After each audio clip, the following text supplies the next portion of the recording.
Nah, ya, saya orang Jawa asli dari Surabaya. God it iki kan keluar ya, God it. Saya lahir dari orang tua, kedua orang tua saya orang Jawa. Ibu saya dari Purworejo, ayah saya dari Purwokerto. Kemudian saya bersaudara 7 orang, dan kami semua dibesarkan di Surabaya. Saya menikah dengan Arthur Taunang pada tanggal 3 Maret 1976. Jadi pernikahan saya sudah hampir 46 tahun. Namun 29 tahun awal dari pernikahan saya mengalami hal yang sungguh sangat mendukakan hati Tuhan, yang artinya di mana Pak Arthur melakukan hal yang sungguh sangat tidak adil secara fisik dan secara batinnya.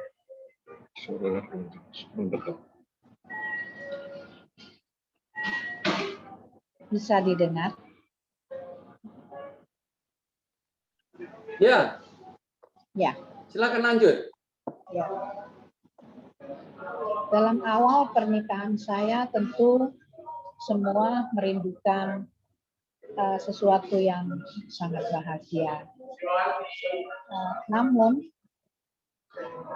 di awal pernikahan saya justru Pak Arthur melakukan hal yang sungguh sangat mendukakan hati Tuhan, yaitu secara fisik dia melakukan kekerasan di dalam rumah tangga. Dan secara batinnya Pak Arthur juga melakukan perselingkuhan dengan begitu banyak wanita. 29 tahun pertama awal pernikahan saya dengan Pak Arthur, ini ada 64 wanita di dalam kehidupan Pak Arthur. Kalau orang Jawa bilang, iki sing konangan, ini yang ketahuan. Dan tentu banyak yang nggak ketahuan. Tapi bukan hal itu yang akan saya sampaikan secara spesifik. Tapi bagaimana saya menjalani kehidupan saya dari hari lepas hari, di mana Pak Arthur di dalam 29 tahun pertama dari pernikahan kami, Pak Arthur pernah meninggalkan saya dan anak-anak selama 2 tahun dan kembali lagi. Dan pernah meninggalkan saya dan anak-anak selama 5 tahun dan kembali lagi. Dan yang paling parah, pernah meninggalkan kami sekeluarga selama 10 tahun dan kembali lagi. Tentu saya sebagai seorang ibu rumah tangga yang harus mengurus anak-anak sendiri sangat berat. Tetapi saya belajar terus untuk mengerti apa yang menjadi kehendak Tuhan di dalam kehidupan saya. Awal pertama saya touch the Bible, for the first time I touch the Bible, Tuhan menunjukkan kepada saya di Mazmur 46, Psalm 46, verse 11, di mana bunyi dari firman Tuhan itu. Di sana dikatakan, be still and know that I am God. Diamlah dan ketahuilah bahwa akulah Allah. Saya masih belum mengerti kenapa saya diperhadapkan dengan firman Tuhan ini. Tetapi ternyata apa yang saya pikirkan, di mana ketika saya pertama kali menikah, tentu saya ingin merasakan apa yang dirasakan orang-orang lain. merasakan honeymoon. Tetapi justru saya tidak merasakan sama sekali, malahan ketika selesai dari pemberkatan pernikahan, selesai dari acara pesta pernikahan, pulang ke rumah, Pak Arthur justru mau meninggalkan saya. Dan ketika saya masih ingat sekali, ketika dia buka jasnya, kemudian dia mau melangkah pergi dari rumah, dari kamar di mana kami tinggal, itu saya pegangi kakinya dan saya bertanya, mau kemana? Tapi apa yang Pak Arthur lakukan terhadap saya? Kakinya dia menghadap ke depan sana dan saya ada di belakangnya, kakinya itu nendang ke arah ke belakang, persis kena ke sini saya, dan ini robek. Dan saya mengeluarkan darah waktu itu, dan saya langsung terdiam. Saya masih terkaget-kaget kenapa hal ini dilakukan Pak Arthur terhadap saya. Kemudian hari demi hari saya menjalani di mana Pak Arthur on and off, artinya datang pergi, datang hanya untuk menganiaya saya. Tapi saya kembali lagi pada firman Tuhan di mana di sana dikatakan, diamlah dan ketahuilah bahwa akulah Allah. Jadi saya belajar untuk I keep my mouth for 29 years. Jadi saya belajar untuk tutup mulut selama 29 tahun. Berat banget. Tapi saya belajar untuk diam karena saya ingin mengerti apa yang menjadi kehendak Tuhan dalam kehidupan saya. Hari lepas hari, di mana Pak Arthur melakukan kekerasan di dalam rumah tangga terhadap saya, yang saya rasakan ini bukan perbuatan manusia, tapi saya merasakan ada satu roh yang menguasai hidup Pak Arthur, karena dia melakukan secara biadab. Mungkin saya nggak akan sampaikan secara detail bagaimana Pak Arthur memperlakukan saya secara biadab, karena yang terpenting bagi saya, bagaimana Pak Arthur, saya lihat dari biadab menjadi beradab. From the trash to the treasure. Dari sampah menjadi sebuah permata di dalam penglihatan saya. Nah, itulah hari demi hari saya belajar terus untuk datang menghampiri tahta kasih karunia Tuhan, untuk terus ingin mendengar suara Tuhan. Dan ketika saya membawa ketiga anak-anak saya untuk tersungkur menghampiri tahta kasih karunia Tuhan, saya mendengar dengan jelas satu saat di mana Tuhan berbicara, lepaskan pengampunan. Awal mula saya mendengar kata-kata ini sulit untuk diterima. Tetapi karena saya belajar untuk kenapa ini semua bisa terjadi, saya coba belajar sebuah hal di mana saya percaya bahwa Arthur dikirim saya oleh Tuhan sebagai pendamping saya, sebagai suami saya.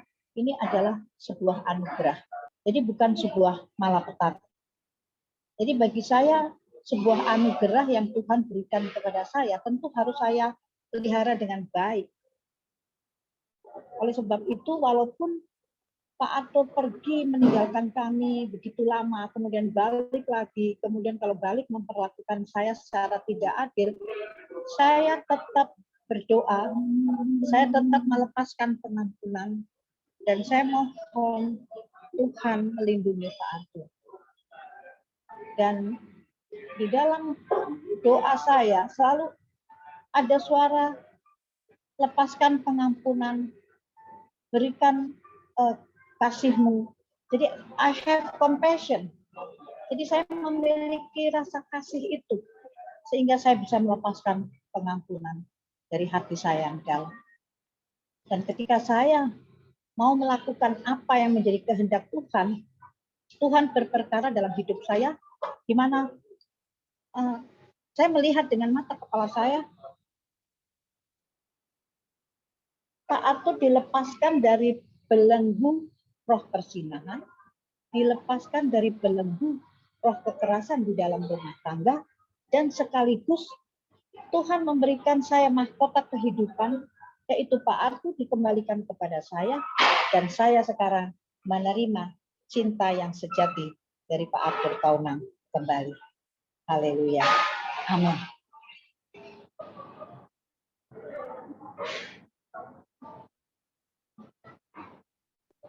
Puji Tuhan. Terima kasih, Pastor Julia. Ada satu hal yang rindu untuk diketahui oleh teman-teman. Bahwa suami Anda adalah seorang basis dari grup band rock. Ya. Di mana pergaulan rocker-rocker itu menganut yang namanya semuanya serba bebas. Bagaimana Anda bisa tahan? Pasti melalui satu pergumulan yang luar biasa. Bisa tolong diceritakan, Pastor Julia,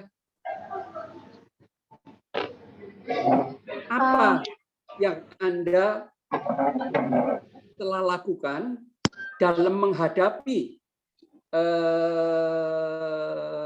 seorang suami yang bergaul dengan rocker-rocker yang menganut paham bebas. Semuanya mau bebas. Apa saja dia minta satu, bebas pokoknya. Nah, apa rahasianya dalam Anda menghadapi seorang suami yang Kristiani tapi tidak kumpul atau berkomunitas dengan sesama orang-orang yang takut Tuhan? Justru sebaliknya. Gini Pak, saya mengenal Pak Arthur dari kelas 5 SD. Ya karena dia tetangga saya. Jadi I know him underage, waktu ketika saya masih di bawah umur. Artinya begini Pak, jadi saya tahu hari-harinya dia, ya Pak ya. Saya melihat baik orangnya, namun ketika dia mulai terjun ke dunia musik, dan saya mengatakan musik itu kan dari Tuhan ya Pak ya. Jadi sebetulnya nggak ada pengaruhnya untuk dia jadi begini, tapi justru pergaulannya dia dengan begitu banyak para musisi mungkin yang mereka minuman keras, di mana saya melihat Pak Arthur pertama tidak merokok. Kemudian yang kedua dia tidak minum minuman keras. Jadi tidak terpengaruh karena itu semua, tapi justru terpengaruhnya di mana pergaulan bebas, mana Pak Arthur bergaul itulah yang membuat karakternya jadi berubah begitu. Apalagi ditambah dengan broken heart yang dialami oleh Pak Arthur, di mana dia melihat ayahnya dan ibunya berpisah.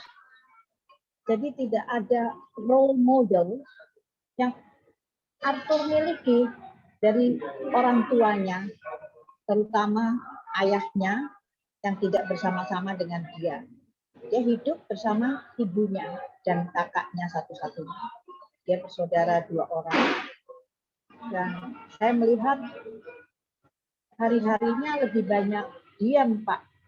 Mungkin dia ikut merasakan kesedihan ibunya, ditinggal oleh ayahnya. Kemudian menginjak dewasa di mana dia rasanya yang saya melihat musiknya musik berontak ya, musik-musik keras di mana dia seperti melampiaskan isi hatinya tentang kesedihan yang dia alami juga gitu loh Pak. Jadi oleh sebab itu saya belajar untuk masuk di dalam kehidupan Pak Arthur. Yang saya lihat sebetulnya Pak Arthur baik adanya. Dia jadi jahat karena ada roh yang menguasai dia. Oleh sebab itu saya terus minta pimpinan Roh Kudus untuk bagaimana menghadapi seorang Arthur tahunan. Tapi saya percaya puji Tuhan, Tuhan selalu memimpin hidup saya, Tuhan selalu mengontrol hidup saya, bahkan Roh Kudus selalu menuntun saya untuk melihat seorang Arthur tahunan dari perspektif Tuhan, bukan perspektif saya atau manusia. Jadi saya belajar itu, oleh sebab itu saya bisa melepaskan pengampunan untuk Pak Arthur. Begitu Pak. Baik, terima kasih Pastor Julia.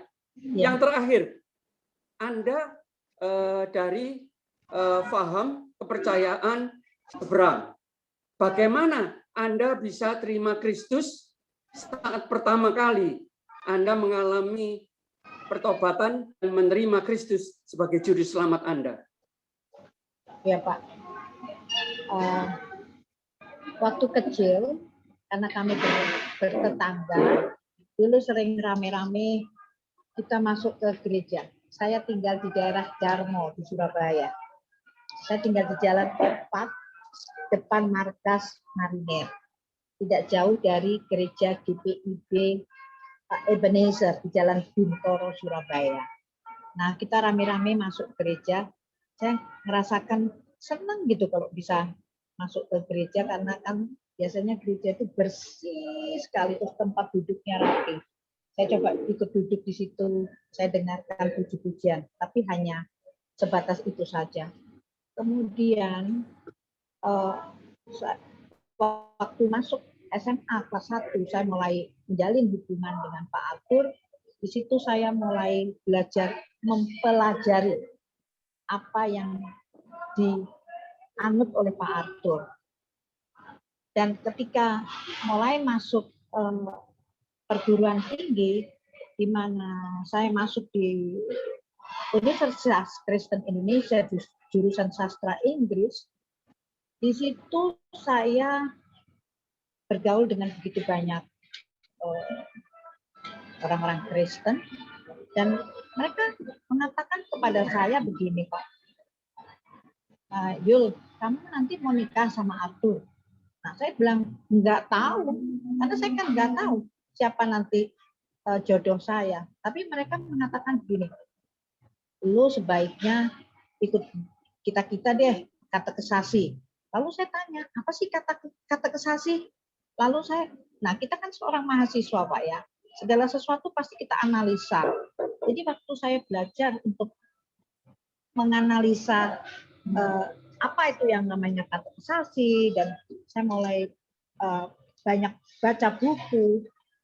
Nah, disitulah saya percaya Tuhan melihat kerinduan hati saya untuk bisa menjadi God's follower, untuk menjadi pengikutnya. Dan saya pertama kali, ketika saya di perguruan tinggi, saya tinggal di Jakarta, saya pertama kali dituntun oleh Roh Kudus masuk gereja Immanuel, GPIB Immanuel, di depan stasiun Gambir. Saya sendiri, Pak. Gereja belum buka, jam 6 pagi, saya datang ke gereja itu dan saya duduk di, itu modelnya kan itu mungkin bekas gubernur zaman Belanda ya, bagus banget gedungnya. Saya duduk sendirian sampai saya tunggu bagian petugas membuka, dan saya pertama kali masuk ke gereja GPIB Maranatha, GPIB Immanuel di depan stasiun Gambir Jakarta. Di situ saya merasakan keteduhan dan saya seperti disambut gitu ya sama Tuhan, tapi saya nggak bisa melihat secara jelas ya, cuman saya dalam roh saya percaya Tuhan datang menyambut saya, dan disitulah saya memutuskan untuk mau ikut katekisasi dan akhirnya saya DCD. Jadi Pak, saya percaya bahwa Roh Kudus yang menjamah saya untuk saya mau memutuskan as God follower sebagai pengikut Kristus, gitu Pak. Baik, terima kasih Pastor Yuli untuk kesaksian yang sangat indah. Kita semua diberkati oleh kesaksian Anda. Bapak Ibu sekalian, saya ingin menyapa kembali teman-teman yang baru bergabung, yaitu ada Pak Kholek Hanafi. Selamat malam Pak Kholek Hanafi.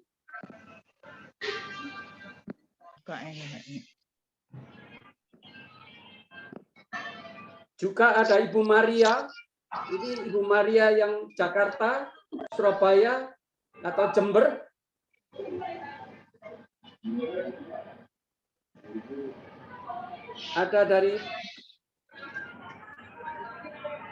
Ada dari Mor,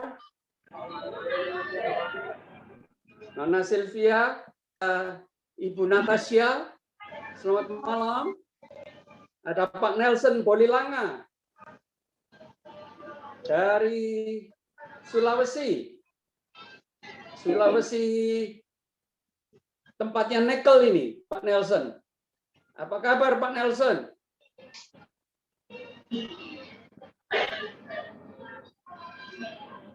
Ada Bapak Phillips, Florida tulisannya. Apa ini dari Florida, Amerika? Ya, selamat malam semua. Terima kasih. Selamat malam. Senang bisa gabung bersama-sama. Iya, Pak. Terima kasih. Puji Thank you, Mbak Yuli. Tuhan. Oh, itu Pak Ada Philip Ibu Suparto. Rainawati. Oh, I see. Pak Philip Suparto. Puji Tuhan. Kita yang kasih tahu, Arthur, Ada Ibu Nadia, Susana Philip. Darwan. Ada Ibu Susana Darwan. Selamat malam, Ibu Susana. Selamat malam, Pak. Selamat malam semuanya. Shalom. Shalom. Ada Ibu Tanti Surya. Lalu ada juga yang namanya Bapak Insinyur Bernard. Selamat malam, Bapak Insinyur Bernard. Iya, selamat malam. Puji Tuhan. Senang bisa kita bersama-sama lagi, Pak Bernard. Puji Tuhan. Juga ada Pak Agus Darsono. Selamat malam, Pak Agus. Selamat malam, Pak Samuel. Puji Tuhan. Baik, Bapak Ibu sekalian, renungan kita pada malam hari ini berjudul Jesus Christ is the real promise keeper. Tuhan Yesus adalah sosok yang memenuhi akan janji-janji yang pernah Dia janjikan. Dialah orangnya, Bapak Ibu. Nah, ada firman Tuhan yang mengatakan, sungguh indah. Selain Tuhan kita ini Tuhan yang maha pengasih, penyayang, Dia juga maha setia, Bapak Ibu. Dan dia mengatakan seperti ini, jika kita tidak setia, Dia, Tuhan Yesus Kristus, tetap setia. 2 Timotius 2 ayat 11 sampai ayat yang ke-13. Nah, Bapak Ibu, melalui kesaksian dari Pastor Julie, kita bisa diberkati karena ternyata firman Tuhan ini ya dan amin. Suaminya boleh tidak setia.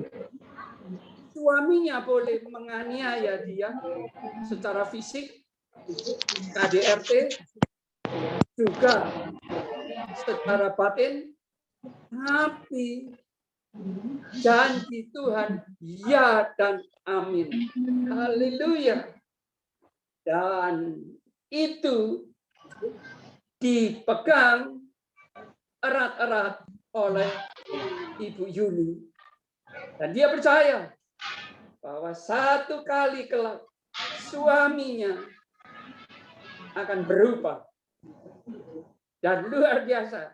Bukan cuma berubah dari tadi itu yang disebut orang Kristen kesereten, malah yang lebih berat lagi, tanpa Bapak Ibu bisa menjadi mutiaranya Tuhan. Haleluya. Itu Tuhan kita. Merubah secara holistik tubuh, jiwa, dan roh. Kapan? Saat ayat ini terjadi dalam diri kehidupan dari berdua pasangan terkasih, juga kita semua anak-anak Tuhan. Apa? Seperti apa yang terjadi? Ini firman Tuhan dan janji Tuhan. Makanya dia harus naik ke surga untuk dia lalu hari ini diperingati pencurahan Roh Kudus. Haleluya. Yesaya 2600 sekian tahun yang lalu pernah bernubuat seperti ini, Bapak Ibu sekalian. Sampai dicurahkan kepada kita roh dari atas, yaitu roh Allah Bapa, roh Yahweh, Elohim, rohnya Tuhan Allah, bangsa Israel, pencipta langit dan bumi dengan segala isinya. Maka padang gurun akan menjadi kebun buah-buahan. Terjadi dalam kehidupan Pastor Arthur dan Pastor Yuli. Kehidupan rumah tangga yang panas.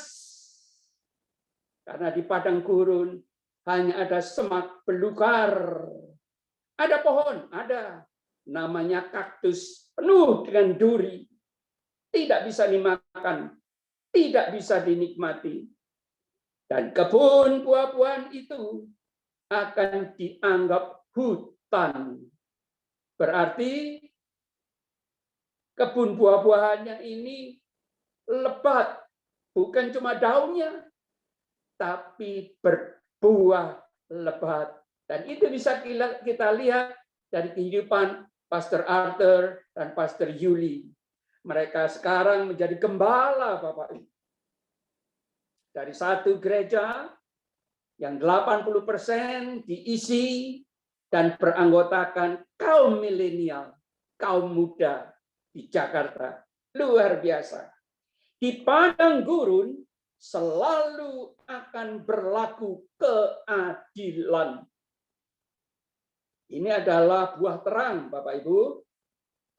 Masih ingat dari perenungan kita yang lalu, ada 3 buah terang. Yang pertama adalah kebaikan. Yang kedua, keadilan. Kok bisa di padang gurun ada keadilan? Ya, boleh terjadi padang gurun.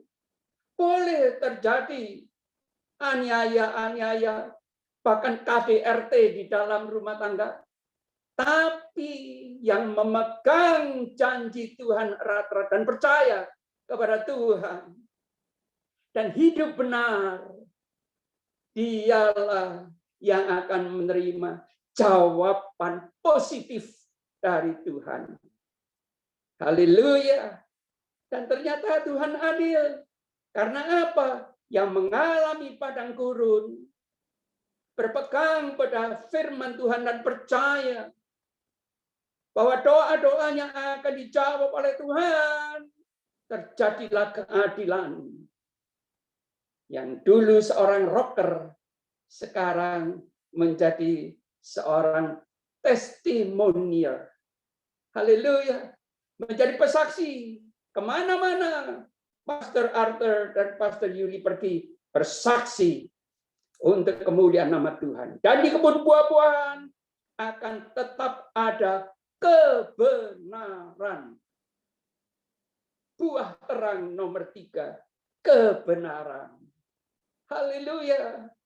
Karena orang yang benar itu pasti adil dan pasti baik.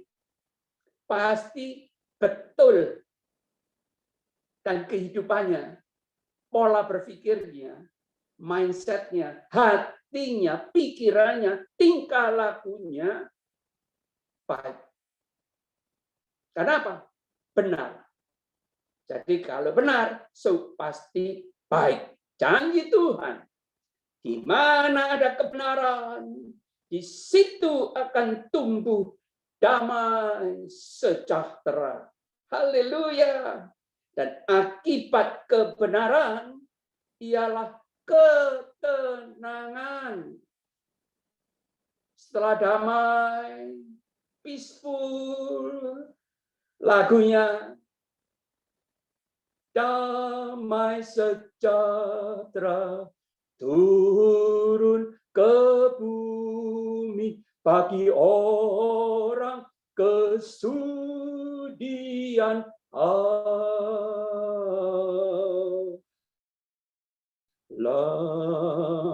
Kesudian Allah adalah orang yang berkenan kepada Tuhan. Orang benar, yang hidupnya benar, pikirannya benar, beres, dikenan oleh Tuhan. Puji Tuhan, tidak cukup ketenangan dan ketenteraman untuk selama-lamanya. Haleluya. Kok bisa? Lalu siapa yang akan mengalami hal ini? Wow, firman Tuhan bisa menjawab pertanyaan kita ini, Bapak Ibu. Luar biasa. Mari kita baca Yesaya yang namanya, kalau tadi itu janji Tuhan di Yesaya 32, orang-orang yang Roh Kudus turun dalam hidupnya, memenuhi hatinya, otomatis hatinya ini menjadi tempat tinggalnya rohnya Tuhan Yesus, rohnya Allah Bapa. Dahsyat Bapak Ibu. Dan orang-orang seperti ini adalah orang-orang yang dipenuhi dengan Roh Kudus. Seperti apa? Di mana mereka hidup?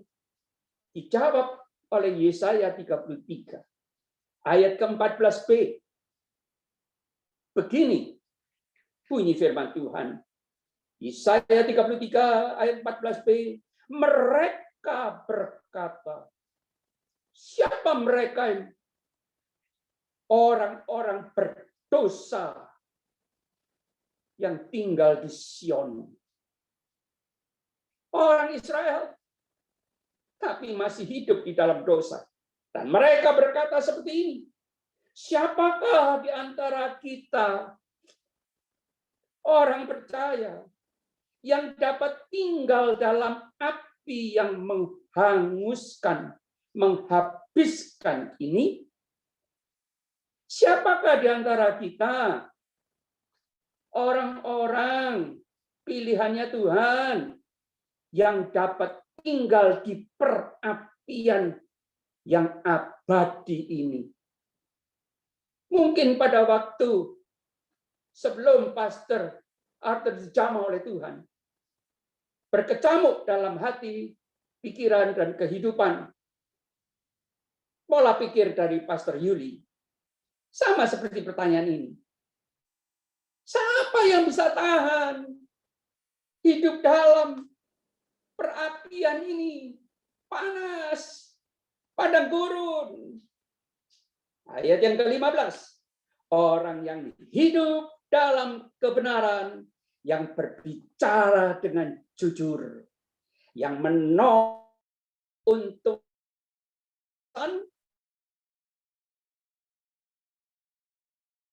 supaya jangan menerima suap, yang menutup telinganya supaya jangan mendengarkan rencana penumpahan darah. Wow, ternyata ada anak-anak Tuhan, kaum percaya, yang tangannya bersih, hatinya murni. Itu yang ada dan ditulis oleh Nabi Raja Daud. Mazmur 24 ayat 4 dan 5. Mereka lah orang-orang benar yang tangannya bersih, tidak tercemar oleh masalah yang kotor, bahkan menjijikkan. Hatinya murni, harus hidup di dalam perapian. Karena apa? Justru Tuhan ingin menguji iman anak-anaknya yang berhati emas. Harus mengalami perapian untuk dilebur supaya emasnya 24 karat.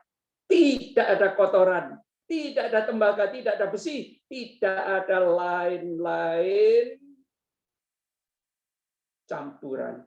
Murni. Haleluya. Orang hidup di abad ini. Kalau ini ditulis 2600 tahun yang lalu, juga ada orang-orang yang hidup seperti itu, termasuk Nabi Yesaya. Dia meninggal dengan cara yang tragis, Bapak Ibu. Dimasukkan di dalam yang namanya pohon yang dibelah. Di tengah di situ. Dia ditaruh di dalam pohon dan diseret oleh kuda. Meninggal dengan cara yang tragis dan menyedihkan.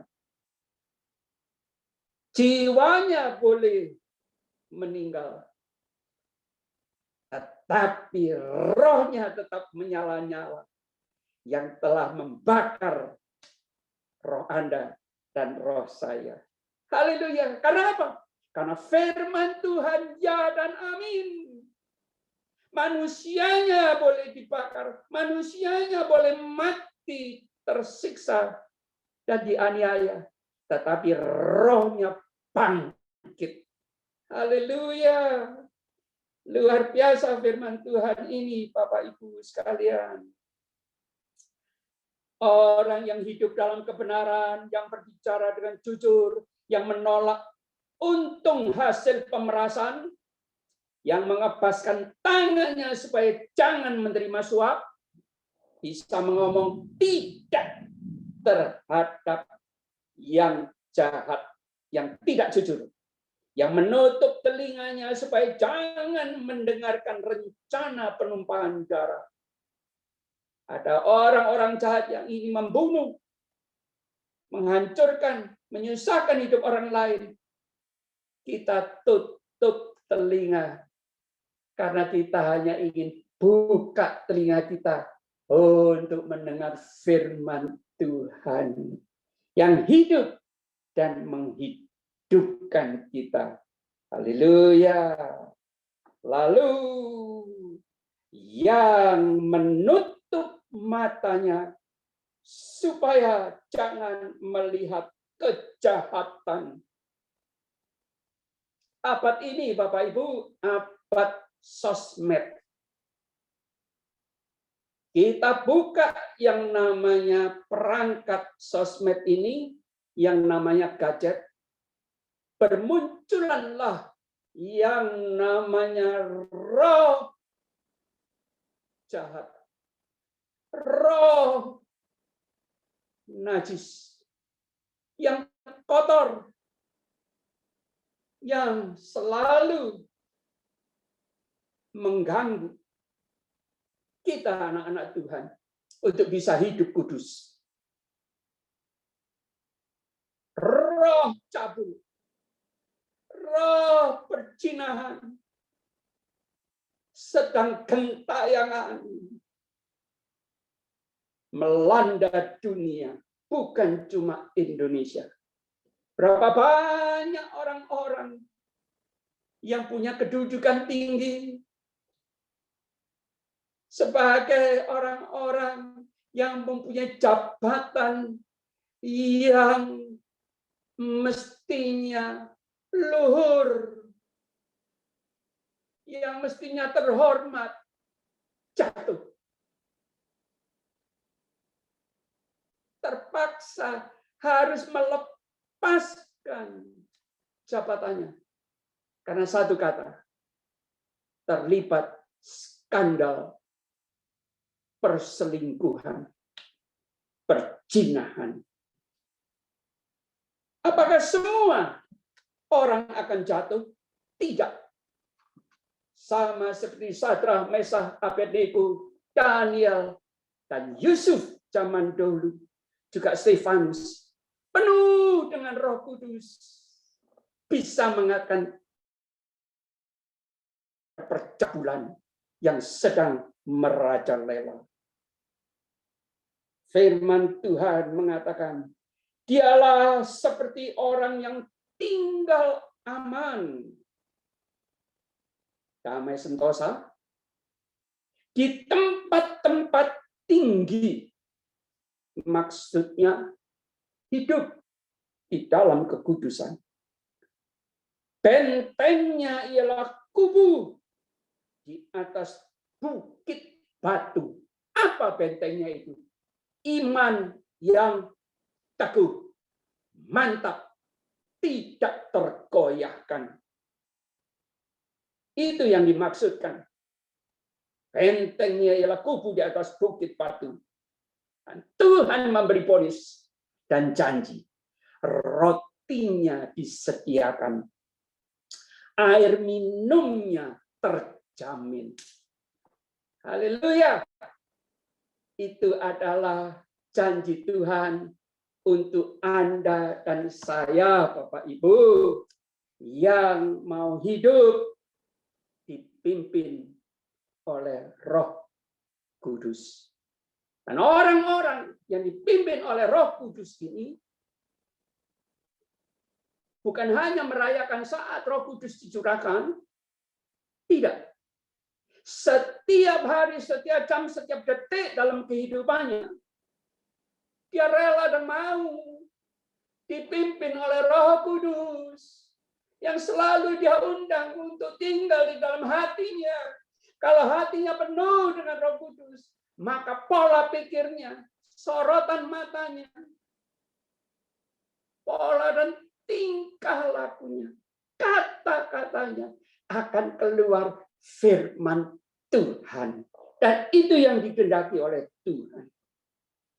Dan janji Tuhan buat orang-orang yang takut akan Tuhan, karena orang-orang yang benar itu, dia itu takut Tuhan, Bapak Ibu.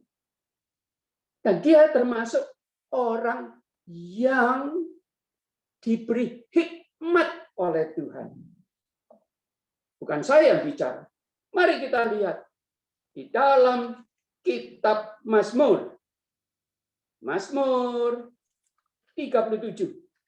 Kita akan melihat kebenaran firman Tuhan ini. Mazmur 37 mulai ayat yang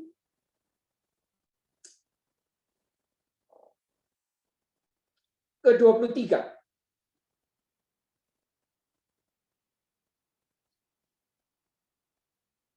Begini bunyi firman Tuhan.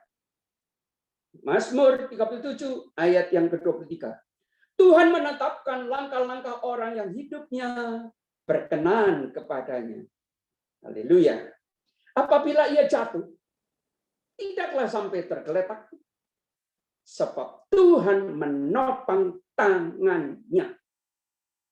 Luar biasa, Bapak Ibu. Ini adalah janji Tuhan.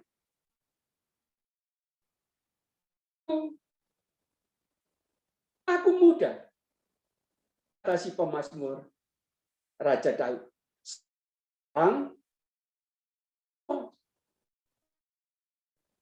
Tidak pernah kulihat orang benar ditinggalkan, atau anak cucunya meminta-minta roti. Tiap hari ia menaruh belas kasihan dan memberi pinjaman. Dan anak cucunya menjadi berkat. Rindukah Anda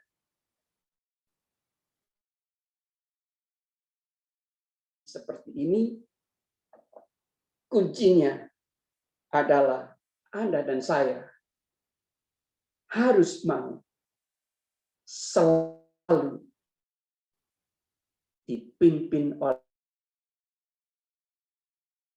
oleh Tuhan, disebut anak. Anak saya, rumah Anda saja di muka bumi ini. Tapi rumah Anda dan saya adalah di atas, di rumah Bapa, rumahnya Yesus. Amin, saudaraku. Amin. Tuhan Yesus selamat hari pencurahan dan memberkati. Nah, Bapak Ibu sekalian, ada Bapak Pendeta Yupi Ratu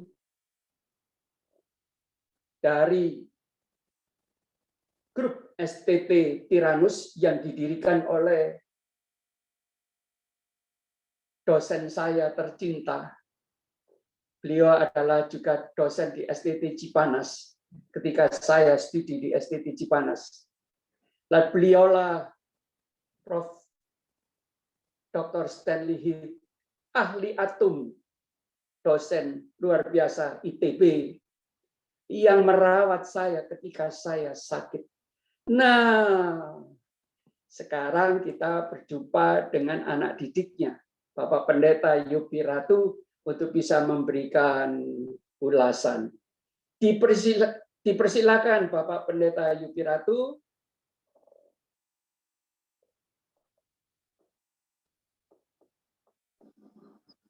Ya, selamat malam.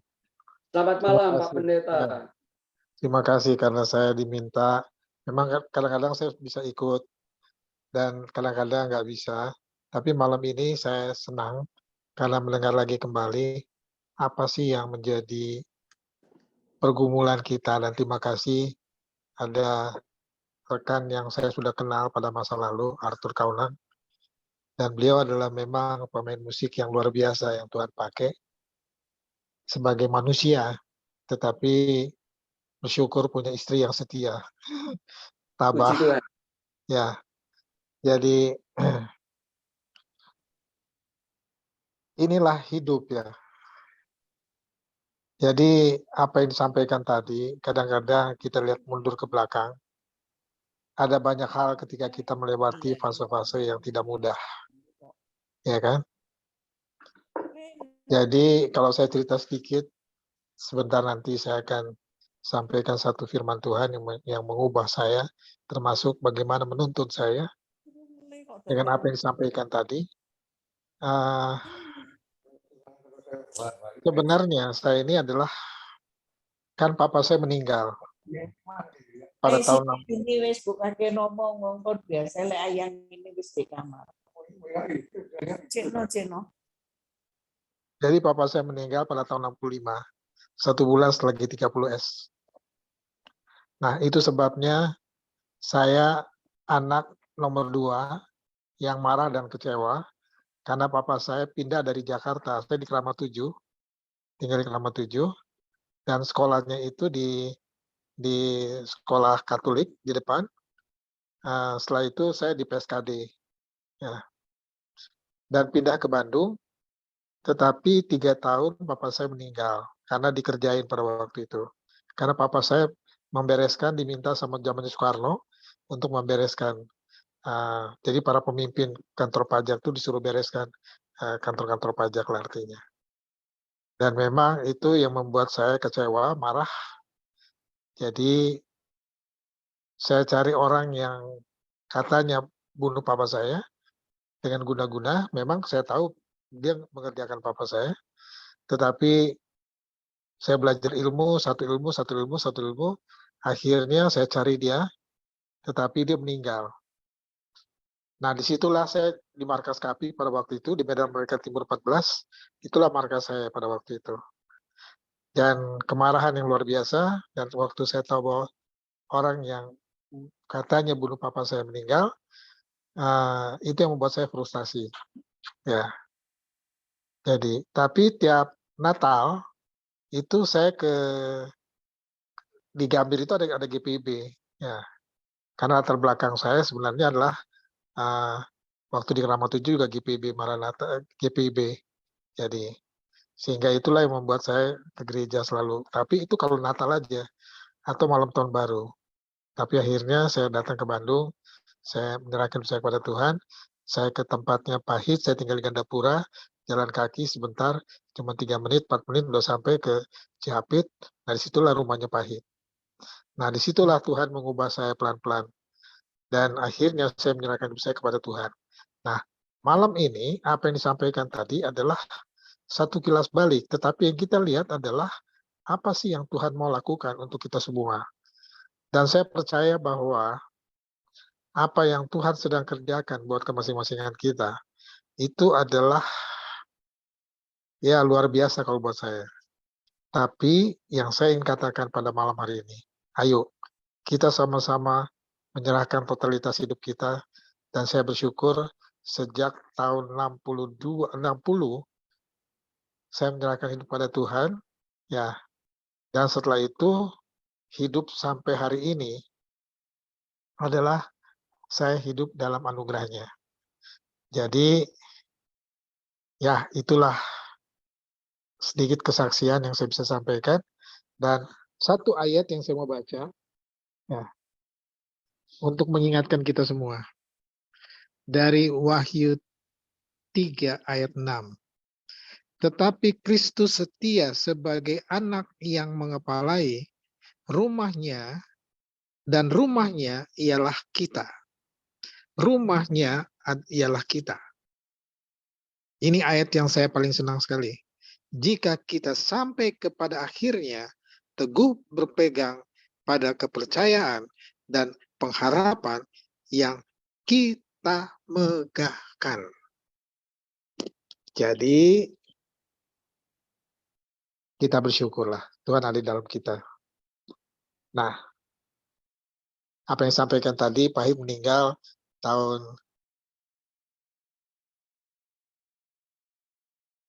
boleh dikatakan kalau Ibu Hit baru tahun lalu meninggal, kalau Pahit tahun 15 meninggalnya. Sehingga saya menikah dengan anak yang diangkat oleh Pahit sebagai anak, dan dua-duanya meninggal. Dan boleh katakan kayak bersyukur bagaimana kesetiaan beliau sejak datang ke Indonesia sejak tahun 61. Tetap tinggal di Indonesia dan tidak mau pindah walaupun dia masih warga negara Amerika. Dan saya bersyukur bagaimana kesetiaan dia. Dia mendirikan Tyrannus. Nah itu sebabnya saya sampai sekarang masih mengajar di Tyrannus. Dan itulah yang mendorong saya untuk tetap konsisten bertahan dalam hidup dan melihat bagaimana tangan Tuhan pimpin kami sebagai anak lah artinya, yang mendampingi beliau, suami istri, sampai akhirnya Tuhan panggil dua-duanya tinggalkan dunia ini, tetapi mereka tetap setia kepada Tuhan. Nah mungkin itu saja yang bisa saya sampaikan, dan saya yakin bahwa saya kagum bagaimana lihat perubahan demi perubahan ya yang Tuhan pimpin pada kemasing-masingan kita, dan Tuhan itulah yang mampu mengangkat dan menolong kita dalam banyak hal yang tidak masuk akal. Jadi mungkin saja bisa saya sampaikan, dan saya percaya sahabat-sahabat yang ada di pada malam hari ini ya bisa melihatlah ya apa yang Tuhan sedang kerjakan dalam kemasing-masingan kita. Nah, Tuhan Yesus memberkati. Baik, terima kasih Pak Pendeta Yopi untuk ulasannya juga kesaksian singkatnya. Puji Tuhan, Anda bisa meneruskan cita-cita, kerinduan, dan impian dari Prof. Ya, Stanley Hit yang betul. sama-sama kita kasihi dan Amin. yang tentunya sangat-sangat mengasihi Anda. Dan saya bangga, Anda putra Timur kan? Kalau papa saya orang Sumba. Orang mana? Sumba Barat di Lamboya. Oh, Sumba Barat. Ya, jadi farm ratu itu sebenarnya. Waktu saya di Keramat 7 kan ratu itu ada 3. Keramat 7 itu ratu tapi T-nya 2. Karena orang Sumba kalau bicara ratu itu tidak bisa ratu. Jadi T-nya 2. Ya, nah kalau di Sumba, Keramat ya. 5 Manado, ratu T1. Di Keramat 5 Keramat 6 ratu T1, Keramat 5 juga ratu T1. Jadi kalau orang Puji tanya, Tuhan. ya ini T1 T2. Oh kalau gitu Keramat 7 katanya. Nah, kalau Puji mama Tuhan. saya Ambon. Maluku. Oh begitu ya, Ambon Manise ya. Manise Puji ya. Tuhan. Dari Lamboya. Kalau Lamboya Puji papa saya Tuhan. papa saya dari Sumba. Puji Tuhan. Ya. Biasanya kalau orang Sumba pandai naik kuda Sumba. Ya. Jadi kalau bulan 2 itu pertandingan kuda itu, nah itu di Lamboya. Begitu ya. Di Lamboya ya. Kapan kita pulang kampung bersama Anda ya ke Sumba ya. Boleh. Ya. Puji Tuhan.